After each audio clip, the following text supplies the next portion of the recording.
The Mountaineers get back on track with a 63-50 victory over the Cincinnati Bearcats on Sunday, February the 2nd. And here we are to talk about it live on this edition of Hoops from the Hills. Thank you for joining the show. If you want to support me, all you got to do is hit the thumbs up button, subscribe to the channel, and share this with your family and friends who like West Virginia Mountaineer hoops.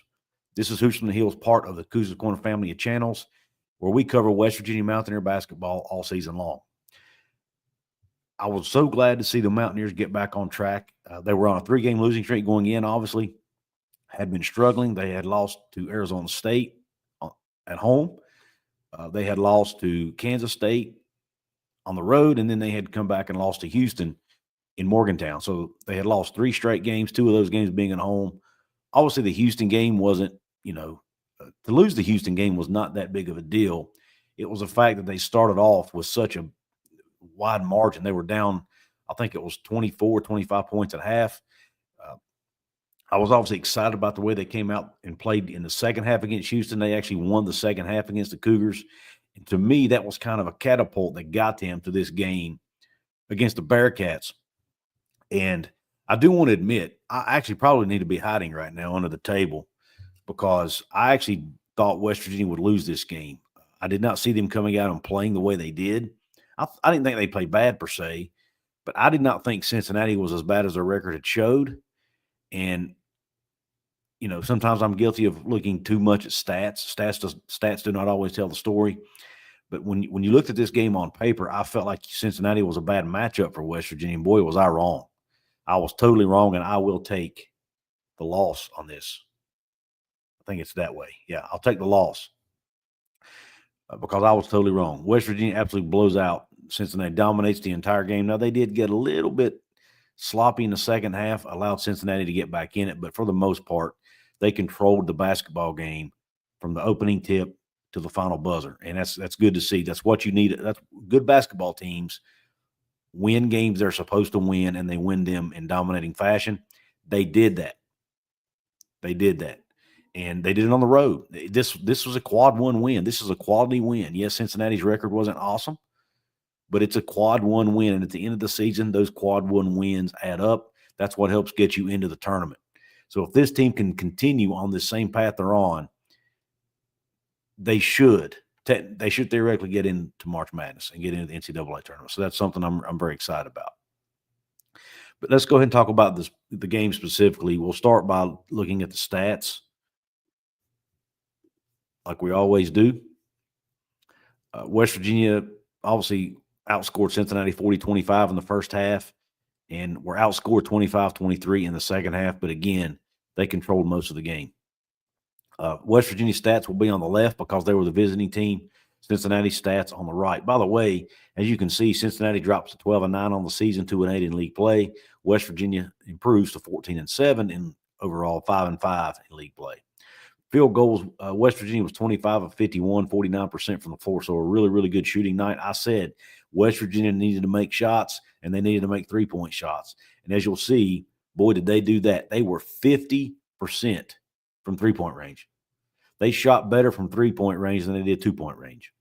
If you can make 9 out of 18 3-pointers, you're going to win a lot of basketball games, and that's what this team did. Cincinnati, on the other hand, shot only 31.5% on 17 of 54 shooting. They really struggled from the floor, something that they've been doing all year. They were only 5 of 16 from 3. Now, they did start off the game. I think they made 4 of their first 5 or something like that, but they obviously cooled off the rest of the way and ended the game shooting 31.3%. Free throws, Cincinnati had a huge advantage there. They made 11 of 12. West Virginia made 4 of only 6 attempts, 66.7%. Rebounds, West Virginia did get out-rebounded in this game, but by only 2, and you'll take it. Now, I would like to see less offensive rebounds. West Virginia allowed 12 offensive boards to Cincinnati in this game. That's way too many. You face a team that scores the ball better than Cincinnati, that could come back to bite you. So they need to improve on that. They don't do a bad job getting defensive rebounds. As you'll see, West Virginia actually had more defensive rebounds than Cincinnati. But, of course, a lot of that's because Cincinnati missed a lot more shots than West Virginia, so that kind of skews that number. But West Virginia does not do a great job keeping their opponents off the glass. I don't know if they're not – I I don't always look closely to see who's boxing out and who's not. I need to do a better job of that. But they need to do a better job some way, somehow, of keeping the other team off the boards, whether it's boxing out, whether it's just effort. I don't know what it is. I don't think this team's putting forth a bad effort. I do know that in some games, they don't necessarily send but 2 to 3 guys to the defensive glass, because they're trying to stop. Well, actually, that's on the other end of the court. I'm getting ahead of myself here. But, yeah, they need to do a better job of boxing out, putting a body on somebody, and getting after those defensive rebounds and keeping their opponent, but more importantly, keeping their opponent from getting them. All right, assists, they obviously won that battle 14-11. Steals, won that battle 12-8. Blocks, 7-1. West Virginia had 7 block shots in this game. That's remarkable, an absolutely remarkable stat. Total turnovers, 14-13, so very close. Points off turnovers, though, West Virginia had a 7-point advantage. Fast break points, 4 for the Mountaineers, 9 for Cincinnati. Points in the paint, looky here. West Virginia, 30 points in the paint compared to 22 for Cincinnati, because West Virginia did a great job running that pick and roll play. Javon Small controlling the offense. When they were running guys at him, he did a great job getting the ball into the paint to his teammates, and they were either scoring it or they were making another pass to another teammate who was coming in for a layup or a dunk or something along those lines. They had a lot of really close shots at the basket because of the way they were running those pick and rolls, those give and go. They did a lot of give and go in the game. Just did a really good job cutting to the basket and feeding off of that guy who was getting the ball in the paint. That first guy that got the ball in the paint, you had a second guy cutting from either side, and they were a lot of times getting those guys for baskets. So I really liked the way they ran the offense there. Taking advantage of the guys doubling up on Javon Small, and Javon was able to read the double teams.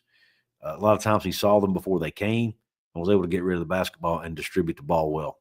Technical fouls, 15-9. West Virginia committed more fouls, and Cincinnati did have a 1-point lead really early in the game, but it was really, really early. They never led again, and West Virginia led by as many as 22 in this one. So again, would you like to see them put their foot on the other team's neck and win by 20? Yeah. But they won by 13 over a conference opponent on the road. You'll take it. They'll take that all day, every day, and twice on Sunday.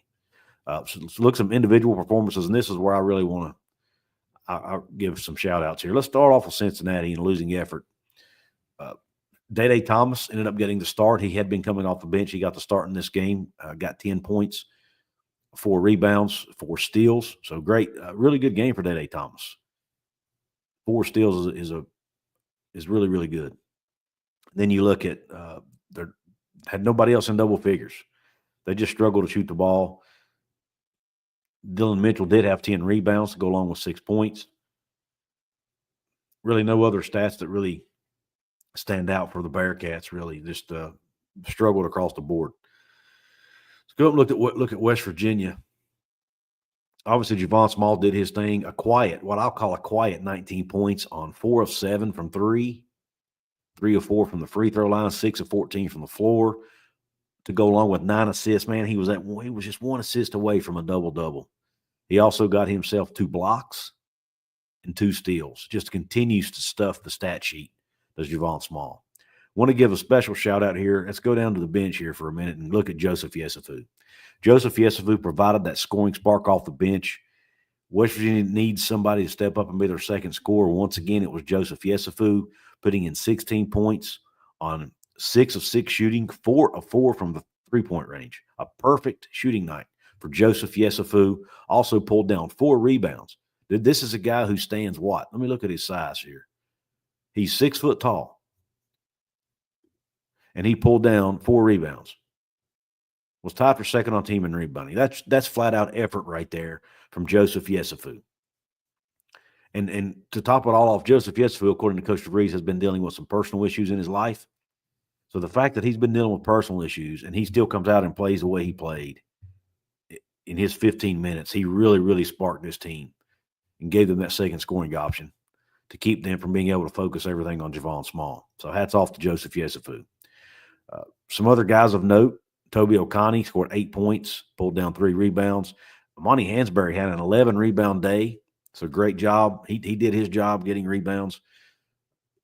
9 of those were defensive, 2 offensive, to go along with 8 points.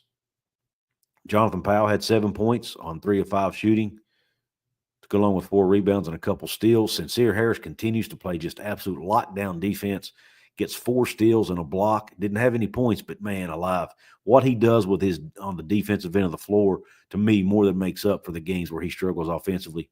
He was 0 for 4 shooting the basketball, but again, his defense just sparked this team, in my opinion. The announcers on ESPN Plus even talked about it, how well he does on the defensive end of the floor. And then also off the bench, you had Eduardo Andre with 5 points to go along with 2 block shots. 2 big, and I tell you, a lot of hustle from him too. I saw. I really like what Eduardo Andre gives this team. KJ Tenner, no points again, but man, he only played 16 minutes, but he had a rebound, 2 steals.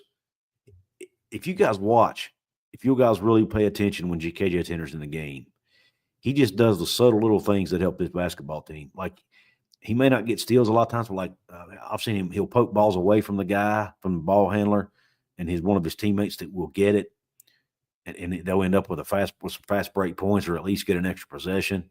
He does a really good job guarding his man, staying in front of his man, not letting his man drive by him.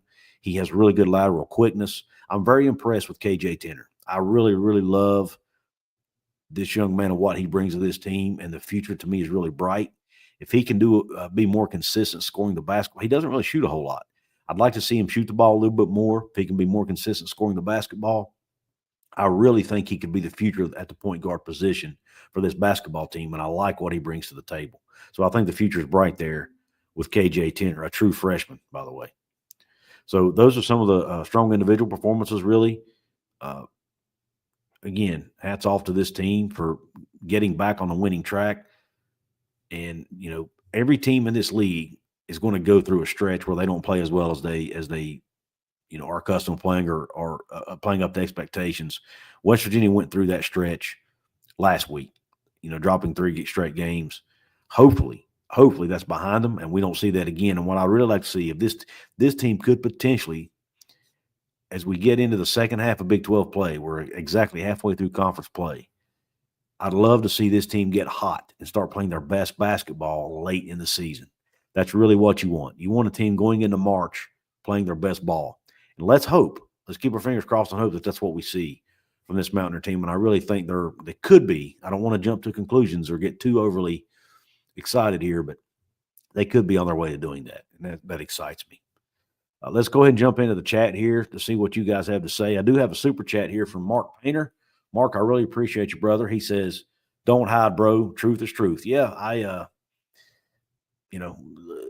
looking at the stats, I just did not think. I thought West Virginia had a chance, obviously, but to defend myself a little bit, Vegas had Cincinnati winning the game. Cincinnati was a 5.5-point favorite in this game, so I wasn't the only one who thought it was a bad matchup, apparently.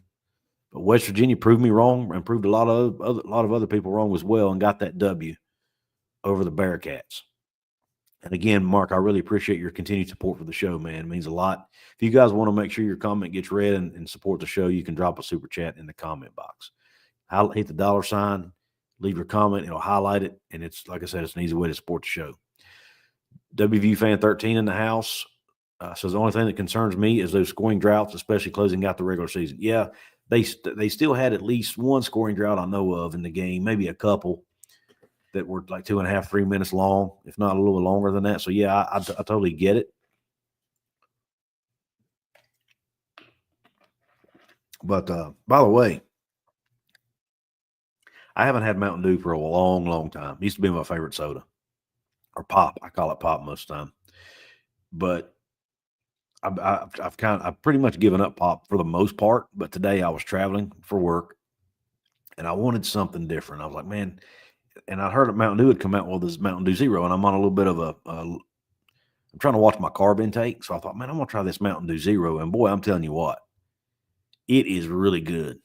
Mountain Dew Zero is the bomb, man. If you're looking for a pop that doesn't have a whole lot of sugar or calories, love it. Anyway, free advertisement there, Mountain Dew. But nonetheless, Yep, there it is. A 3-minute, 14-second scoring drought to start second half and only scored 9 points and 9:19 in the second half. Yeah, they did. They got a little sloppy there in the second half. They were turning the ball over a little bit too much. I'd like for them to clean that up. Most of those turnovers we saw, I think a lot of those came in that during that period, WVU fan. So, again, they could, but I think a lot of that can be probably attributed to the fact that they were up by so many, and I think it's human nature to kind of let your foot off the gas a little bit. I hope they need to stop doing that, because once you get deep into the season, especially in the postseason play, that can come back and bite you. When you're playing a team that's really good, which is what you're going to be doing mostly in the postseason, that will come back to bite you. Cincinnati wasn't able to capitalize on it. Other teams could be. So they do need to clean that up. But to focus on the positive here, yes, I think the defensive intensity in this game is really what I thought was key.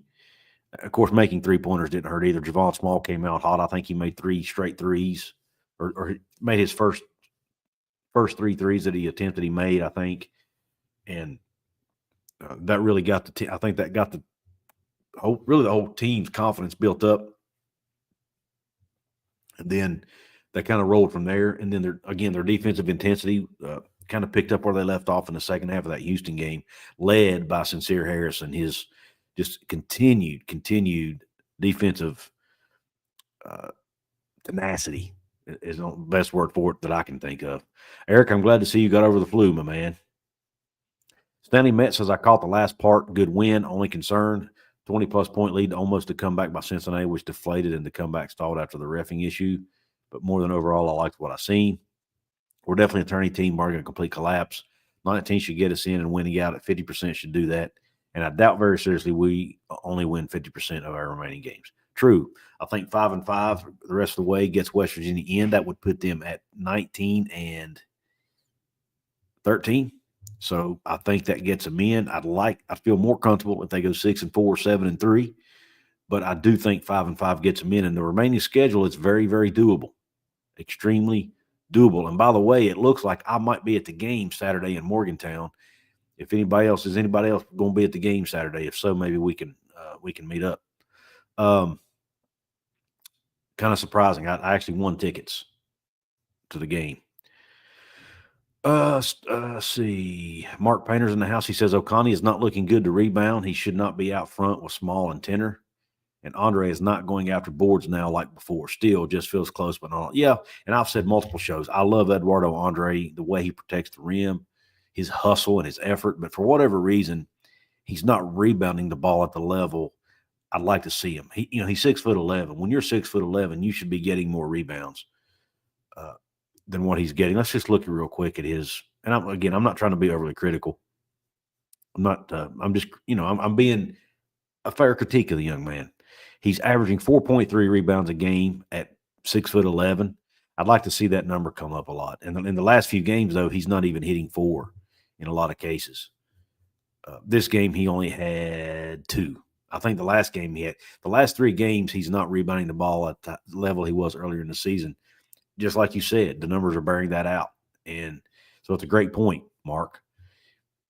Great point you made there. It's the numbers bear out what you just said. And I'd like to see him rebound at a higher level than what he is. When you're 6'11", you should be getting more than 2 rebounds in a game, even if you only play 16 minutes, in my opinion. Yesufu was definitely the spark. Kevin Backus in the house. Says everybody seemed more confident with the basketball, and defense looked a lot better. Absolutely. 10 games left, 5 home, 5 on the road. If we just protect home court and win 1 on the road, get to 20. Riva, 70-65. You sure did. You picked the West Virginia to win, and they pulled it off. So I've got to give you credit for that one. From now on, I'm not going to pick West Virginia to win any game in the 70s because it's obvious what their plan is. They're going to go into these games keeping it a low-scoring game. That's what they did once again, 63-50. If it's in the 60s or 50s, I think West Virginia has a shot to win every game. Absolutely. Eric Flower says you can't rebound if the other team never shoots. They got the ball stolen. That's very true. That's very true. That obviously plays a role in it. But Amani Hansberry was able to pull down 11 boards. Heck, Joseph Yesufu had 4, and he's 6 foot tall. But that is a fair point. There are a lot of other things that come into play other than just the size, obviously. But Eduardo does do a lot of other really good things to help the team. Like I said, he does a really good job setting screens for Javon out front. He does a really good job protecting the rim on the defensive end. He's doing a decent job scoring around the basket. So he's not, I don't want to be too harsh on him. Riva, I do think 5 wins gets us in. Like I said, that would get them to 19 wins on the year. I think that's enough, personally. I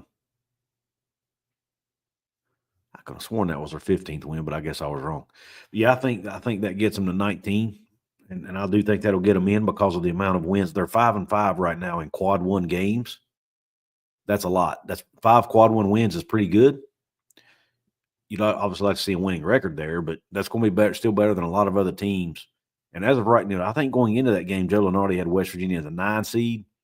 Not sure that win changes that much. You might bump them up to an 8 or so, but if they can win again this weekend at TCU, they might continue to move up. But again, the schedule they have, there's no reason they can't win 5 of the remaining 10 games. And I expect they should win at least 6, if not 7, just to be honest. If they play the way they did Saturday, they're going to win more than 5, in my opinion. Sincere's volleyball spike was excellent. It was. I really enjoyed that. It was pretty cool to see. Daniel, see. Just a side note, did you see the 2025 football schedule may not be completely accurate, leaked online, 5 straight road games? Yeah, I actually made the same mistake last year, WVU Fan 13. Did a show about it. I was like, man, they got 5 road games in a row. That's actually what they do is that when they list the games, they list the home games first, and then they list the away games. Their schedule has not been released. The only game that's been leaked so far that I've seen online is Brett McMurphy leaked that West Virginia will be traveling to UCF on October the 18th.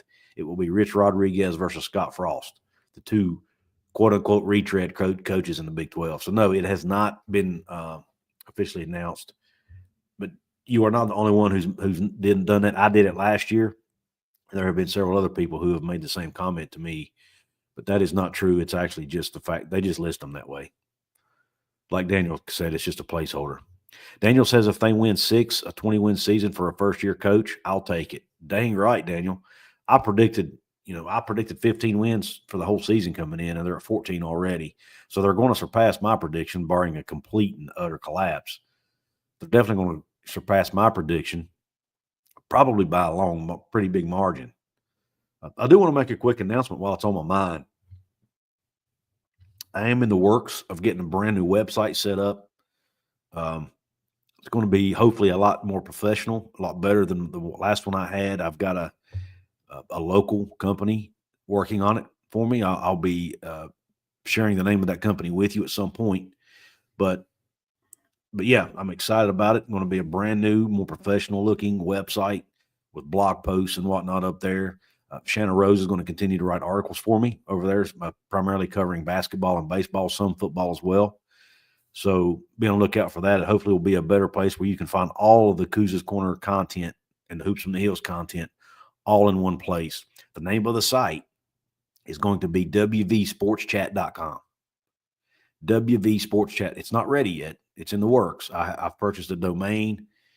It's coming. It's on the way. Be on the lookout for it very, very soon. Hopefully by the 1st of March at the latest, you'll see a brand new revamped website, Couz'sCorner.com. It will tie into WVSportsChat.com. So I'm really excited about that. And I'm going to try to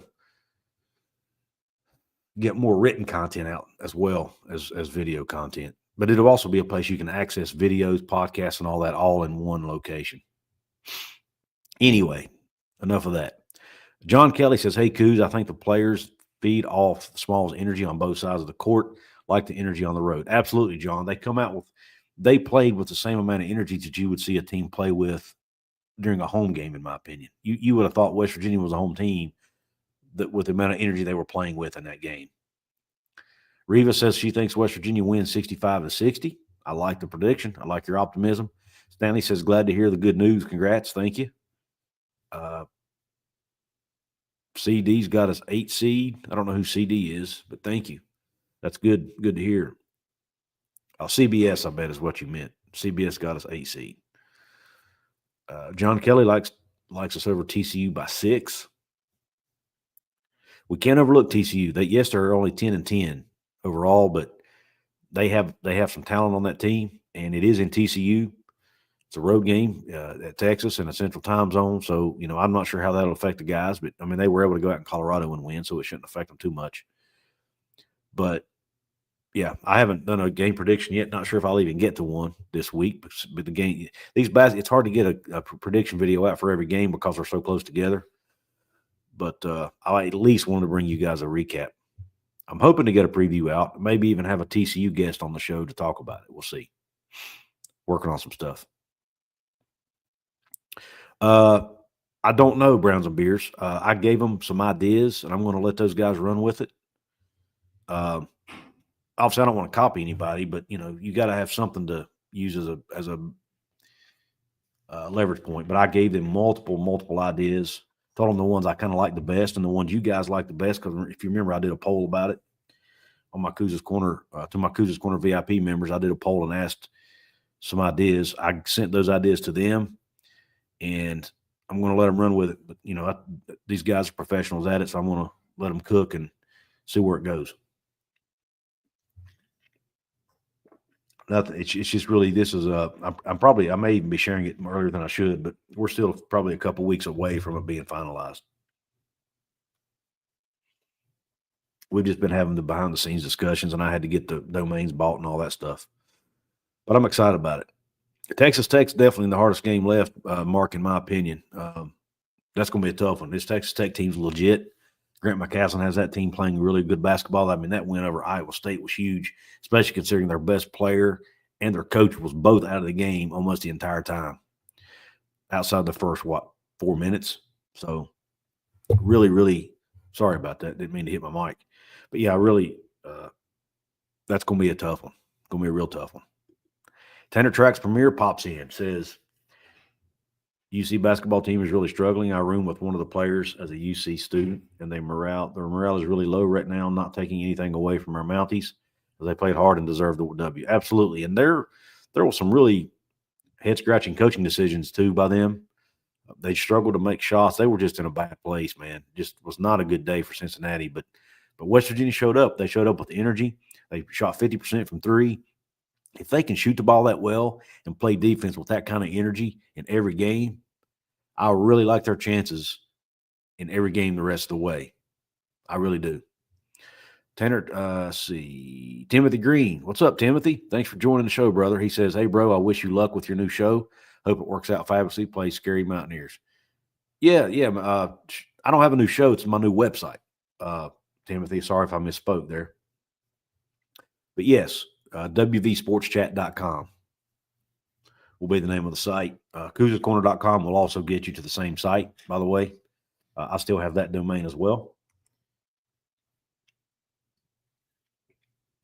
And it'll be done. It's going to be done through it's not going to be done through I used GoDaddy last time.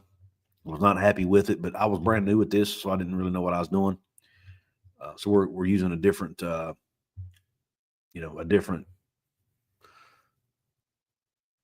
don't know what it's called. I don't know the right terminology, but you know what I'm saying.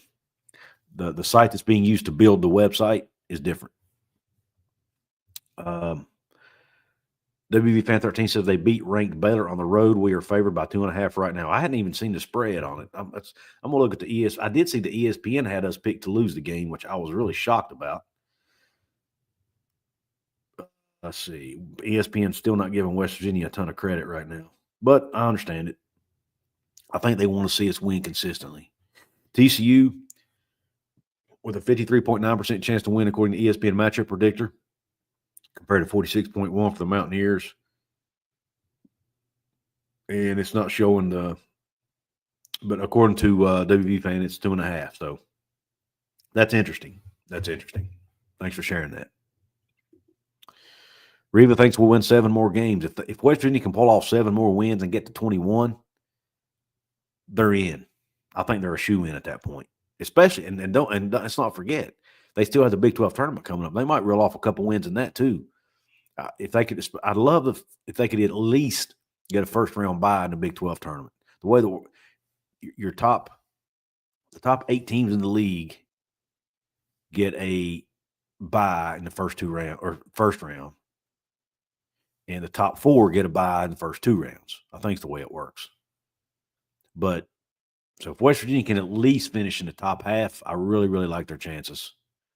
That way they won't have to play as many games, consecutively. If they have to play in that first weekend of games or that first segment of games, and they have to reel off 4 games in a row, it's going to be tough to do, in my opinion. But if they can do 3 in a row, we saw them do it in the Bahamas. They had to play back-to-back days.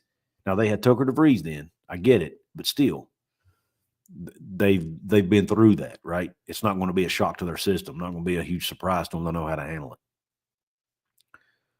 But anyway, listen, I'm going to jump off. I actually have a live show coming up on my football channel here about 8 p.m. For any of you who may be interested, I'm going to talk about the Neil Brown to Ohio State reports that are potentially to Ohio State. I'm not breaking news here.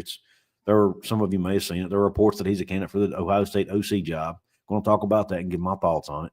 I'm going to talk about some. I'm going to react to Rich Rodriguez's interview on 3 Guys Before the Game from earlier in the week. Or from last week, and then there's some Big 12 financial data that kind of surprised me that I discovered over the weekend, and I'm going to talk about that a little bit and share why maybe Big 12 expansion was not as great, at least on the surface, as we think. WV Fan 13, so thank you so much, man, for the generosity. Thank you for the super chat. He says, let me be the first to pour out your shot on the new website. Brother, that means so much. Can't thank you enough for the generosity again and supporting what I'm doing here. And, obviously here and over at Couz's Corner and on the website that's coming up too. It means a lot. And I'm sorry I wasn't able to get to this last night after the game, but I had to go visit I went to go visit my mom and dad, and I felt like that was more important. So I wanted to get that done. I don't see him as much as I'd like to, so I want to get that done. And just to be honest with you, I just needed a couple of days. I took a couple of days off, to be honest with you. I needed it. My brain needed it. When you do what I do, being a content creator, this is really fun, but there's also a lot of work that goes in behind the scenes. And sometimes you just got to take some time off to clear your head and get away from it for a little bit. And then in addition to that, you guys know I work full time too, and have a family and all that. So sometimes you just got to kind of relax and take it easy for a day or two and get away from it. So that's what I did. But I'm rejuvenated now, ready to roll, and appreciate all the support. And it's also a good time to do that because there's not as much going on right now as far as the football side goes. There's not as much going on. February could be a really quiet month. It's actually going to probably be tough to come up with content in February because it's a dead period for recruiting. They will be signing some players here in a few days. May talk about that a little bit. Obviously, the schedule release will be tomorrow. By the way, did you guys see the announcement? The Big 12 is going to be releasing the football schedule tomorrow on live TV. That's pretty cool. So be on the lookout for that tomorrow, 11 a.m. Eastern, 10 a.m. Central. Unfortunately, I won't be able to watch it because I'll be traveling for work, but I will listen in, hopefully, as I'm traveling, and I'll obviously catch up, see what the schedule is, and I'm hoping to get a show in sometime tomorrow afternoon or tomorrow evening about the schedule release. But anyway, this is a basketball show. I don't want to get off on a side tangent, but WV Fan 13, again, thank you so much for the support. Thank you all for jumping on the show tonight, joining me here. If you're watching this, whether it's on the replay, whether you're watching it live or whatever, please hit the thumbs up button. It helps get this out to more and more people. Helps that YouTube algorithm. We'll get Hoops from the Hills hopefully recognized. I want to be one of the go-to college basketball channel. I know I only cover one team basically, but I want to be the go-to college basketball channel out there. That's my goal. I want to be the, you guys probably familiar with the Field of 68 show. I want to be the Field of 68 for West Virginia basketball. That's my goal here. So hopefully you guys can help me get there. I appreciate everybody tuning in. I appreciate the support and the love and the generosity, the likes, the comments. It all helps. The donations, it all helps me. And I wanted you to know I really appreciate you because without you guys, I'm not doing this on this side of the camera. So thank you so much. Hope the rest of your night is blessed. Hope it's top shelf. And until next time, cue those country roads.